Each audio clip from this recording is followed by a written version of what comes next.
नमस्कार दर्शक बंधु चलतु आज आम लेखिबा श्री गुंडीचा रथयात्रा को नहीं गोटे सुंदर रचना।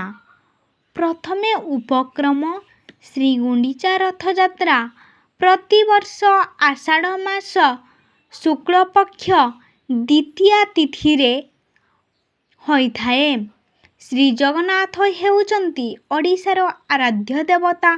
तेणु तांकु केंद्र करी आम उत्कलीय समाज रे बहु पर्वपर्वाणी प्रचलित होई आसुची। बहु पौराणिक जुगरु एही विश्व प्रसिद्ध रथयात्रा आम ओडिशा रे बहु आडंबरे पालन होई आसुची। एही श्री गुंडीचा रथयात्रा वर्षर सबु पर्वपर्वाणी और जानी यात्रा मध्यरे अन्यतम। आम ओडिशा रे पुरी रथयात्रा सारा जगत रे विख्यात। ओडिशार विभिन्न स्थान ओडिशा बाहरे एपरिकी भारतवर्ष केतेक स्थान और भारत बाहरे विदेश रे मध्य एही रथयात्रा होइथाए। वर्णना एही रथयात्रा संबंधरे गोटे ऐतिहासिक किंवदंती रही। श्रीमंदिर रे दारु ब्रह्म मूर्ति प्रतिष्ठा परे एही यात्रा पालित होई आसुछि।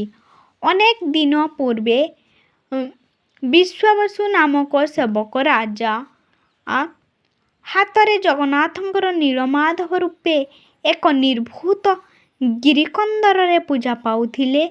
राजा इंद्रद्युम्नंकर आदेश विद्यापति नामक ब्राह्मण कौशल क्रमे जगन्नाथंकु चराई नहीं राजांकु अर्पण करिथिले। एहा जानिबा परे विश्वावसु राजांक निकटरे महाप्रभुंकर दर्शन भिक्षा कले। मात्र से नीच और अस्पृश्य थिबारु ठाकुर राजा तांको प्रत्याख्यान कले।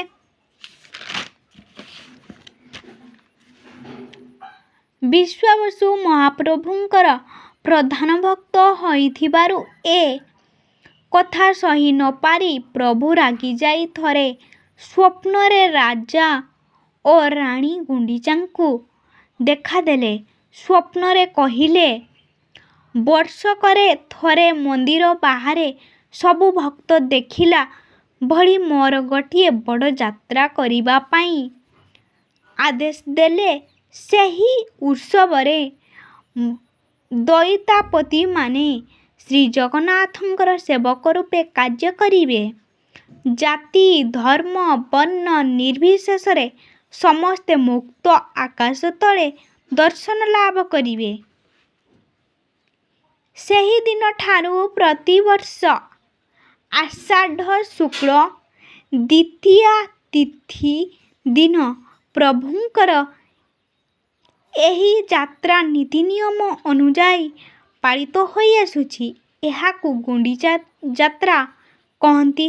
राणींकर नाम अनुसार एहार नाम गुंडीचा यात्रा होइछि। महाप्रभु जगन्नाथ बड़ भाई बलभद्र और भौणी सुभद्रा तीनी ठाकुर तीनी रथरे बसी गुंडीचा मंदिर को बा माउसी घर को जाती। जगन्नाथंकर रथर नाम नंदीघोष। बड़ भाई बलभद्रंकर रथर नाम तालध्वज और भौणी देवी सुभद्रांकर रथर नाम दर्पदलन। सेठारे 9 दिन रहंती। नवमी तिथि परे दशमी दिन पुणी तीनी ठाकुर रथरे बसी श्रीमंदिर को फेरंती। एहाको ठाकुरंकर बाहुडा यात्रा कुहा जाए। शेष कथा लक्ष लक्ष लोकंकर समागम रे रथ दांड पुरी जाई थाए। जाति धर्म वर्ण निर्विशेष रे सबु भक्त ठाकुर मानंकु दर्शन करी निजकु धन्य मने करंती। घंटा घंट भेरी तुरी काहाली कीर्तन नाच कूद हरिबोल और हुड़हुड़ी शब्द रे रथ दांड कंपी जाउथाए। सेही दिनटी ମର୍ତ୍ତ୍ୟର ରଥଦାଣ୍ଡ ସ୍ୱର୍ଗପୁର ପରି ଜଣାପଡ଼େ। ଭାରତ ତଥା ଭାରତର ବିଦେଶରୁ ଅନେକ ଭକ୍ତ ବିଶ୍ୱପ୍ରସିଦ୍ଧ ରଥଯାତ୍ରା ଓ ତିନି ଠାକୁରଙ୍କର ଦର୍ଶନ ପାଇଁ ଆସିଥାନ୍ତି। ଶାନ୍ତି ଶୃଙ୍ଖଳା ପାଇଁ ପୋଲିସ ବିଭାଗର ତତ୍ପରତା ଥାଏ। ସ୍ୱାସ୍ଥ୍ୟ ବିଭାଗ ତରଫରୁ ମଧ୍ୟ ଲୋକମାନଙ୍କର ସୁବିଧା ପାଇଁ ବ୍ୟବସ୍ଥା କରାଯାଇଥାଏ। ଧନ୍ୟବାଦ।